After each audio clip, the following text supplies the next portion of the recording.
Temperature দিছি এবং 150 second দিয়ে সেট করে দিছি, দেখছো? হ্যাঁ, 150 সেকেন্ড। এখন এটা এটা হিট হওয়ার পর সাথে সাথে আস্তে আস্তে এটা নরম হবে, তারপর এটা সুন্দর করে আমরা তুলবো, ঠিক আছে? কোনো তাড়াহুড়া করা যাবে না, তাড়াহুড়া করলে ড্যামেজ হওয়ার সম্ভাবনা সবচেয়ে বেশি থাকবে। আর একটু দেখতে হবে আস্তে আস্তে না এটা নরম হয়েছে কিনা, বুঝছো বোর্ডগুলা।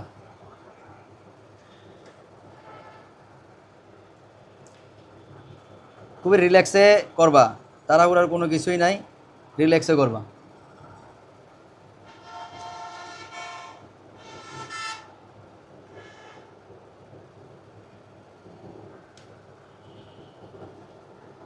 দেখো নরম হয়ে গেছে, দেখছো?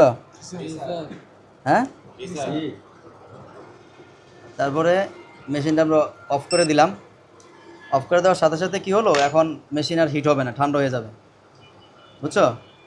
কুলিং দিলাম আমরা আর একটু ঠান্ডা করার জন্য। আর এটা খুলে ফেলছি। হ্যাঁ, এটা হচ্ছে উপরের পার্ট, নিচেরটা হচ্ছে লোয়ার পার্ট। নিচেরটা আমরা খুলতেছি, এই পার্ট শেষ, দেখছো? বুঝতে পারছো বিষয়টা?